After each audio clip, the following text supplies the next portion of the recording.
amazing about the human mind is that we're able to do a wide variety of complex tasks. Shakespeare can write these amazing sonnets. We can put someone on the moon. We can design these amazing smartphones that have all these applications that we can use that really are really extremely powerful.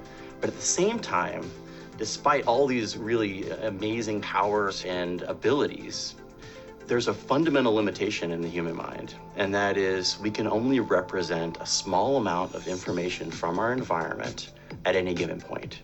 When you look around your environment, there's hundreds and hundreds of things that are competing for that precious little workspace. It requires us to have some efficient gatekeeper to determine what things are going to get into that precious workspace and what things are completely irrelevant that we don't need to be thinking about. And so sometimes we use this metaphor of a bouncer for a nightclub. If you have a very effective bouncer who's got a guest list, who's determining, well, okay, these are the important things or important VIPs that are going to get into this nightclub.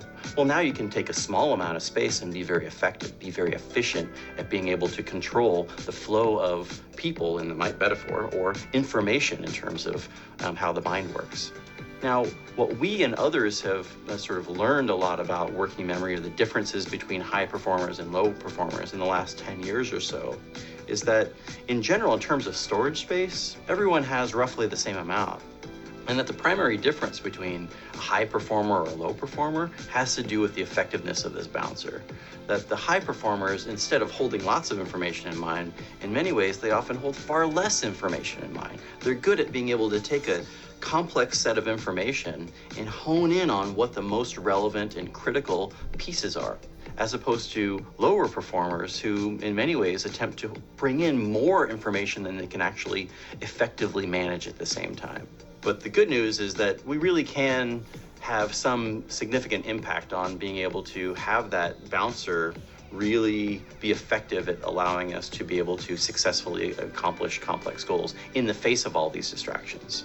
Now, a lot of it has to do with spending some time thinking about what your goals are.